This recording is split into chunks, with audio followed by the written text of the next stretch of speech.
Hey everyone, in today's video, I want to share with you 3 different ways that you can edit your golden hour portraits in Lightroom. So for today's video, we're going to be editing this photo up here, and I'll just pop up the camera information for you. So this photo was taken on the Canon 5D Mark III and the Canon 85mm 1.2 Mark II lens. So the first edit that we're going to do is what I would personally go for when editing these golden hour photos, which is a vintage kind of looking edit. So the first thing I want to do is sharpen all these photos just to get that out of the way. So I'm going to sharpen them and then select all and sync those settings. Okay, so onto the vintage editing, the first thing I want to do is create a tone curve. So I want to pull the blacks straight up to matte the blacks in the image. And for this vintage edit, we're going to go quite extreme with that curve. Then I'm going to put in the rest of the points to make an S shape with our curve, and also pull the whites curve straight down to matte the whites a little bit as well. Once I have my main points down, I like to play around with them until I'm happy with what they look like in the image. I want to make sure that the face is still nice and bright and stands out in the photo, since this is a close-up portrait. So I think just about there looks pretty good. And the next thing I want to do is play around with the sliders as well. I'm going to pull the shadows up just to make her face nice and bright and really clear. And I also want to bring the highlights down to save a little bit of that detail in her hair here. So this is a before and after of the tones that we've edited so far.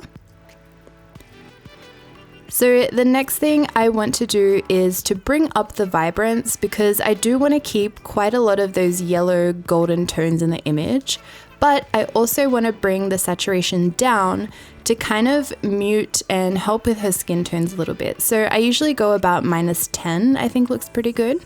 And then the final touch that I like to do for a vintage edit in Lightroom is to play around with the split toning. So when it comes to split toning, I like to keep the colors that I use opposite. So for example, if I use a cool highlights color, I like to use a warm shadows color. But for this image, I want to do the opposite of that. So for the highlights, I want to go for something kind of yellowish orange, just to add to that kind of brown sepia, almost vintage tone. And once I'm happy with what that looks like, I'm just going to play around with the saturation until it blends into the image. And then for the shadows, I want to go for something on the opposite side of yellow orange. So I think I might go for a blue or purple color. So I personally like to bring my saturation up quite high so I can see how it's affecting my image. Another shortcut you can use is to hold down the Alt or Option key while you move the hue slider around. And this will basically apply the color at 100% so you can see exactly how it's affecting your image. For me, I feel like this is a bit extreme, so I like to do it this way instead.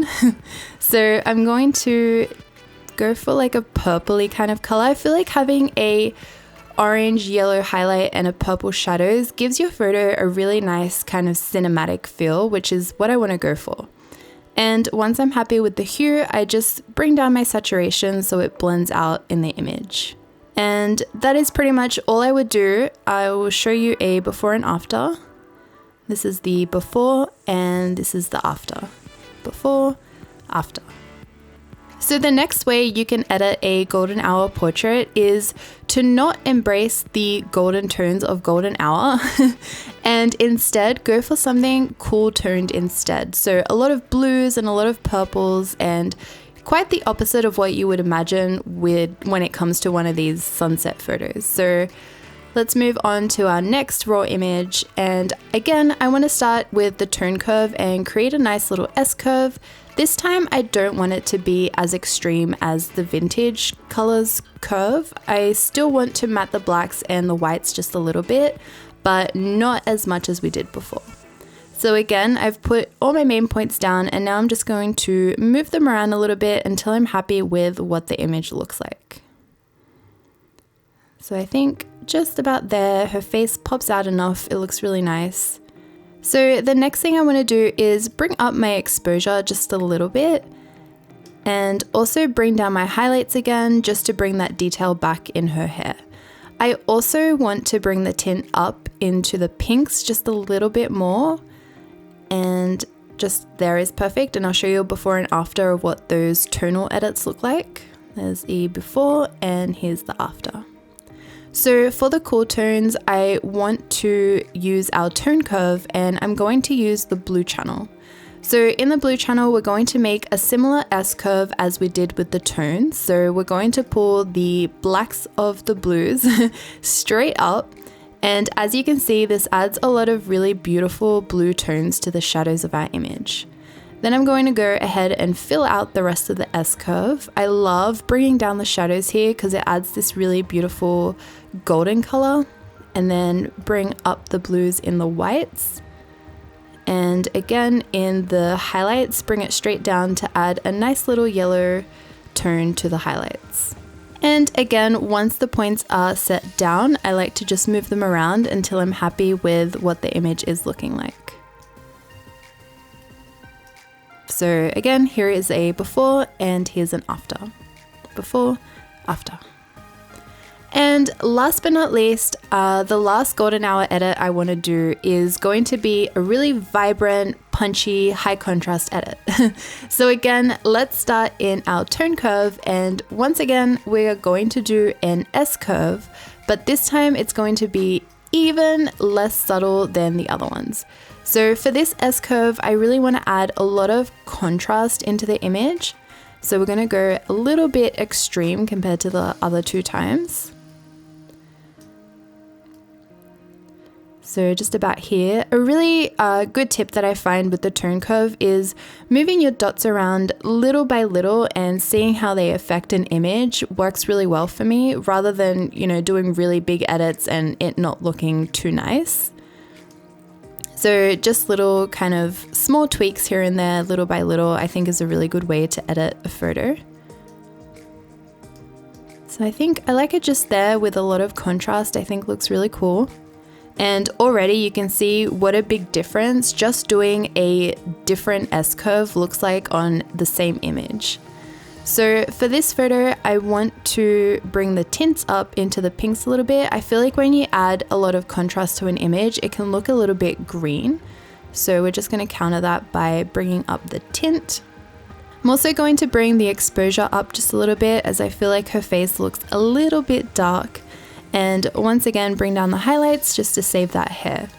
So the next thing I want to do is bump up our vibrance and our saturation as well. So our image is going to look a little bit crazy for the time being, but we're going to counter that by using HSL. So I like to keep my saturation always either at -10 or like +10. So I feel like just here is enough. And then vibrance, I like to really push that just to bring out those beautiful colors in the image. So down in HSL here, the first thing I want to do is use the hue tool. So I'm going to click on this little button here. And with this tool, you can basically click on any color of your image and drag up and down to change what the hue looks like. So what I want to do with this is even up her skin tone a little bit. Instead of it being so kind of pinky red, by pulling it down, I want it to be a little bit more on the yellow side, as I feel like that will make it look a bit more natural. The next thing I want to do is play around with the saturation. I feel like the yellow of the hair highlights here is a little bit too overwhelming. It looks a little bit like a highlighter. So I'm going to click on this bright yellow part here and drag down just to desaturate that a little bit. And then the last thing I want to do is with luminance. So again, I'm going to click on this little tool and I want to brighten up her face so she stands out even more in the photo.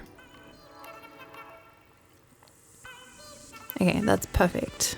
And then the last thing I want to do with this image is use our camera calibration sliders to, again, play around with the colors and bring them out just a little bit more.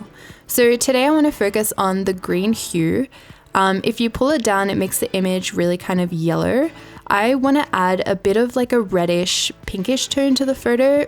So I'm going to pull the green primary up to give it that kind of color. And then I'm also going to bring the saturation of the green up and the saturation of the blue primary up as well. And then one last thing I want to do is to bring up the shadows tint of our calibration too, more into the pinks area. just a tiny bit is enough. So I think that's perfect. And once we've done those edits, something I've just noticed that I want to change just a little bit is I want to bring the luminance of the reds up just to even out her skin tone a little bit more and bring the saturation of the reds down just slightly. And there we have our final vibrant edit. I'll show you a before and after. Here is the before and here is the after. Before, after. So those are 3 different methods that you can use to edit your golden hour portraits. I'll go through all of them one by one again. So the first one we have is a more vintage look. It's a little bit muted and not as high contrast. Here's a before and after. And then the next one is a more cool toned edit. And last but not least, we have our super vibrant high contrast edit. But yeah, please let me know in the comments below which edit you guys preferred, and also let me know how you like to edit your golden hour portraits. I think for me, like I mentioned, I like to go for the muted vintage tones. That's kind of my style, but I would love to hear what you guys prefer in the comments. I really hope you guys enjoyed watching today's video. I make new videos every Wednesday and Saturday, so I'll see you guys all next time. Bye!